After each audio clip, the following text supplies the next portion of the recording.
Hello, এই যে দেখেন একটা আর্জেন্টিনা সাপোর্টার, ওকে যখন আমি জিজ্ঞেস করতে গেছি যে তুমি কি আর্জেন্টিনা সাপোর্ট করো, ও বলতেছে যে ও নাকি ক্লাস 1 থেকে আর্জেন্টিনা সাপোর্ট করে। তারপর আমি জিজ্ঞেস করলাম তুমি যখন ক্লাস 1 থেকে আর্জেন্টিনা সাপোর্টার করো, তখন একজন প্লেয়ারের নাম বলে। ও একজন প্লেয়ারের নাম শুনে বলতেছে যে একজন হলো আর্জেন্টিনা আর একজন হলো মেসি। এবার বুঝেন আর্জেন্টিনা সাপোর্টারের কি অবস্থা। তারপর যখন জিজ্ঞেস করলাম যে ওরা তো সেমিফাইনালে উইন হয়েছে, তো সেমিফাইনালে কয়টা গোল দিয়েছে, ও বলতেছে 3টা গোল দিয়েছে। শুনেন ওর কথা। তারপর জিজ্ঞেস করলাম তোমাদের জার্সিতে তো 3টা স্টার, এখন যদি তোমরা ফাইনালও একটা কাপ নাও, এখন তোমাদের জার্সিতে কয়টা স্টার হবে? ও বলতেছে 5টা কাপ হবে। বুঝেন এরা আর্জেন্টিনা সাপোর্টারদের অবস্থা। ওরা ঠিক মতো মানে কি বলবো আসলে বলতে চাচ্ছি না ভিডিওর মাঝে। যাই হোক, ওর মুখের আর্টটা কিন্তু অনেক সুন্দর হয়েছে, আপনারা দেখে বলবেন কেমন হয়েছে।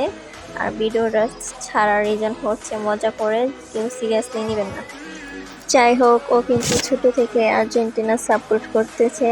ও কিন্তু ভালোই দলটা নিয়েছে, ভালো ফাইনাল খেলতেছে। ওর ফার্স্ট টাইম যখন, ও কিন্তু অনেক বুদ্ধিমান, বোকাও বলা যায় না। তাই আপনারা বলেন ওর কথা শুনে আপনারা কি বুঝলেন? ও কি বোকা, গাধা, নাকি চালাক, নাকি সেনা, কি মনে হয় আসলে কমেন্ট করে জানান। ওকে, বা